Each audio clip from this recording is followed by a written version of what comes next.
Love, Chunibyo, and Other Delusions Retold. Episode 7, Summer Breakdown, Act 4. It was still nighttime. Nibutani and Dekamori were both asleep at the Takanashi house. Isshiki woke up from his sleep for a bathroom break. Which way is it to the toilet again? He asked himself. Isshiki went to look for the bathroom, when he saw Kumin in her white sundress in a room. Hey, Kumin.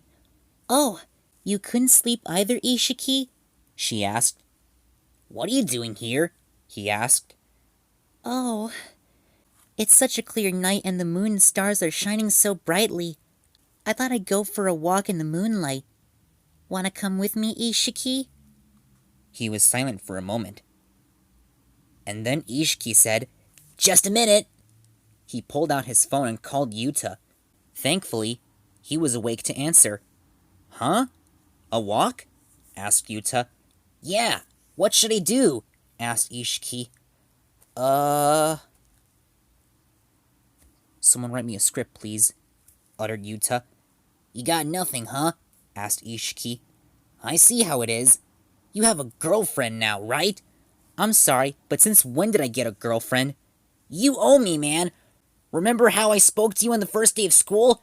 Help me out! Yuuta noticed that Rikka was trying out some of his toy weapons in his room. I would, but I gotta go. Sorry, Isshiki, said Yuuta. Hey, wait! But Yuuta already hung up. Oh, son of a... Rikka was playing with a gauntlet with long metal claws. Please stay out of my things, said Yuuta, taking it from her. Rikka then pulled out another toy weapon from his box. Yuuta, what's this? She asked. Don't know, he replied. It had a Velcro sleeve and a sliding metal track. Rikka fiddled with it. Look, just put it back in the box, said Yuuta. Is it a weapon that must be kept secret from the eye of the Wicked Lord? Asked Rikka. No, but... Fine, let me show you.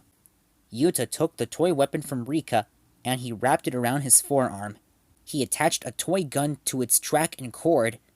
Yuuta quickly extended his arm, and the gun traveled to his hand, and he caught it. Oh, it's incredible, said Rikka, clapping. Yuuta, it's incredible! You don't have to cry about it, he replied. I'll use the Eye of the Wicked Lord's influence to let the whole world know how amazing you are, said Rikka. All right, don't get carried away, replied Yuuta. Suddenly, Rikka's stomach grumbled, so Yuuta looked in the kitchen cabinets to see if he could feed her. Anything special you want to eat? He asked. I say that, but we really don't have much to choose from. We're nowhere near Toka's level. Yuuta pulled out a tomato, but forgot that Rikka hated them. Eating that would be like trying to take down a final boss with my bare hands, she said. That's oddly specific, he replied. Well, want to go to the corner store instead? It's the only thing that's open at this hour. Corner store? Asked Rikka. Could you possibly be referring to convenience store food? Yeah. You don't want to? Rikka nodded a no. I am strictly forbidden by the priestess. I am only allowed to eat her food. Really? I would be grateful for that rule if I were you. But I want to try some! So Yuuta and Rikka went and bought food from the corner store. They found a bench under a streetlight by the lake to eat their food. Yuuta handed Rikka an onigiri rice triangle from the bag. Are you sure you want this? He asked. Ever since I saw you eat them at school, I have been intrigued by their construction, replied Rikka. She began to unfold the wrappers. So you remove this part, then free it from its containment layer. Just grab both sides and pull, said Yuuta, and he did. Oh, how cool! Exclaimed Rikka. You think that's cool? Asked Yuuta. Rikka took a bite from her rice triangle. It's tasty. Toka will be thrilled to hear that, huh? Said Yuuta. Look, we have chicken nuggets too. He fed Rikka one off a stick. A surprising taste! What does that mean? That was only one of Rikka's ways of reacting, since she still has Chunibyo. Yuuta, what flavor did you get in your triangle? She asked. You want to try? He asked. Rikka nodded a yes, and Yuuta fed her a bite of his rice triangle. Rikka felt a pain in her mouth. Yuuta laughed and said, "Was it too spicy?" "Yuuta!" wailed Rikka. "Sorry about that," he replied. "To apologize, I'll give you this drink." It was mostly red, which, according to Rikka, "Red means danger." "Thought I had you for a second there," said Yuuta. It was 11:33 p.m. by the time Yuuta and Rikka finished drinking their drinks. "Replenishment complete," said Rikka. "Okay, let's head back," replied Yuuta. The two students stood up. Yuuta began walking, but Rikka didn't follow him. She remembered when she first saw Yuuta when he was the Dark Flame Master from her end. "Yuuta?" "Yeah?" He stopped walking. "I don't want to go back yet." "Huh?" "I want to bathe in the moonlight." And she ran off. Yuuta was about to stop her, but canceled it. Suddenly, his phone vibrated. It was Isshiki. He already agreed to go on a walk with Kumin. Over in Mihama Fukui, Kumin was in a convenience store while Isshiki was outside, worried and seeking advice from his best friend Yuuta. "What do I do?" asked Isshiki. "It's nighttime. Just the two of us. Is this a sign or something? Have the stars aligned to set the stage for a confession of love?" But Yuuta was getting fed up with Ishki's calls and wasn't acting like the best friend to him. "If I say yes, will you quit calling?" "You can't be serious!" exclaimed Isshiki. "I thought we were best friends!" "I hope we still are," replied Yuuta. "Don't take this the wrong way, but I'm tired, so I'm hanging up. Good night." "Wait! I want to ask you something!" "What is it?" "What's the deal with you and Rikka?" "We only had dinner together," replied Yuuta. "She forgot her key and came to my place." "So does that mean you two are alone?" asked Isshiki. "I guess." "I knew there was something going on between you two, especially since the first day of school, but I never thought it would actually happen." "You've got the wrong idea. There's no way that would ever happen." "Why not?" "What do you mean, why not? It's Rikka. She's a full-on Chunibyo." "But she's still a girl." "Yeah, but Yuuta," said Rikka. She had just wrapped up her moonbathing and was close to Yuuta, looking at him. He was so uncomfortable that he had no idea that he was still on the phone with Isshiki. "Hello? Hello?" "Not again," he said, hanging up. When Isshiki was about to check on Kumin, he found a note on the ground which read, "It sounded like you'd be on the phone for a while, so I'll head back first. Kumin." She went back to the Takanashi house. Isshiki took a deep breath through his nose, and he let out a great big son of a... Yuuta and Rikka went back to his apartment. Yuuta was about to enter his room. "Me and Rikka, huh?" he thought.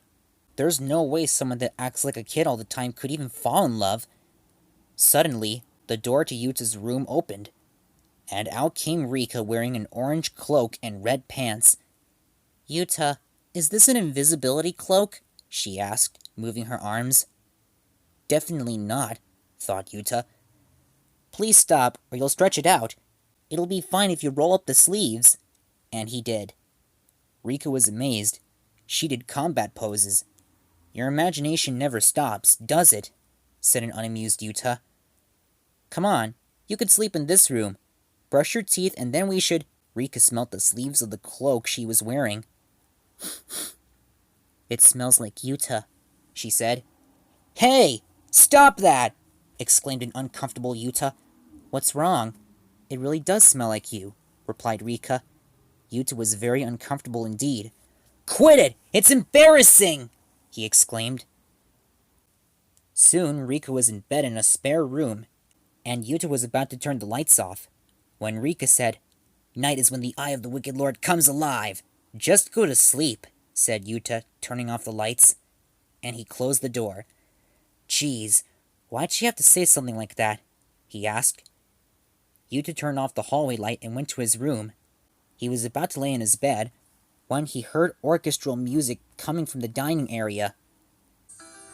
Yuuta went there and found out it was Rikka watching TV. "What are you doing out of bed?" asked Yuuta. My heart won't stop racing, she replied. The enemy must be closing in as we speak. I must stay alert. Listen, you, said Yuuta, but before he was about to make his point, he saw what Rikka was watching. There was a bride and a groom dancing together. Rikka was enjoying the show, but Yuuta wasn't interested. I'm turning this off, said Yuuta, grabbing the remote. My heart won't stop racing, replied Rikka.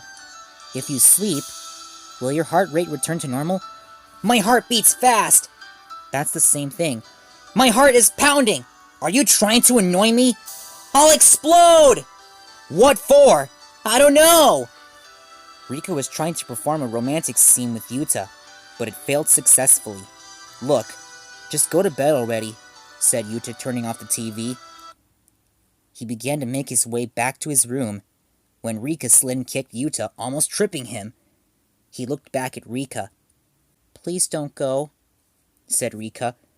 Yuuta might have realized her intention. No way. Is she? He thought. Yuuta, will you close your eyes? Asked Rikka. Huh? He was very worried. Just a little, please, added Rikka. No way. She's really... thought Yuuta. He closed his eyes and assumed Rikka would kiss him. She grabbed his hand and... Yuuta felt ink dragging on the back of his hand. Rikka drew a summoning circle on it. Yuta's assumption turned out to be false. It's a fragment of incredibly powerful magic. It's proof of the unbreakable pact we entered, said Rikka. Can't you draw this somewhere that won't stand out? Asked Yuuta. It's most effective here, replied Rikka. It will double the potency of your powers of darkness. You will be able to unleash the Dark Buster, which is more powerful than the Dark Flame. Yuuta smiled. Thank you for the fragment. I'm going to bed. Good night, he said. At the end of the day, Chunibyo will always be Chunibyo. Yuuta tried putting those thoughts of falling in love with Rikka behind to fall asleep, but it was no good. As for Rikka, her heart wouldn't stop pounding. Rikka was wondering why, as she remembered the time she spent with Yuuta that same night. Rikka struggled to fall asleep too, so I thought I'd help by using hypnosis on the two students, and they both fell asleep at last. Morning came, and Yuuta was still asleep when Rikka came to his bed. She stood on her knees and felt his head. Yuuta, she said. Rikka appeared to be harboring her own feelings for him. She and Yuuta really were bound together by an unbreakable pact. It just wasn't official yet, and that's a story for another time. I hope you enjoyed this 1-hour special. It was a whole field trip, if you ask me, and I promise you, there will be plenty more feels coming your way. So have a box of tissues ready. That is, if my words can capture the same feel as the anime. Next time, a new beginning.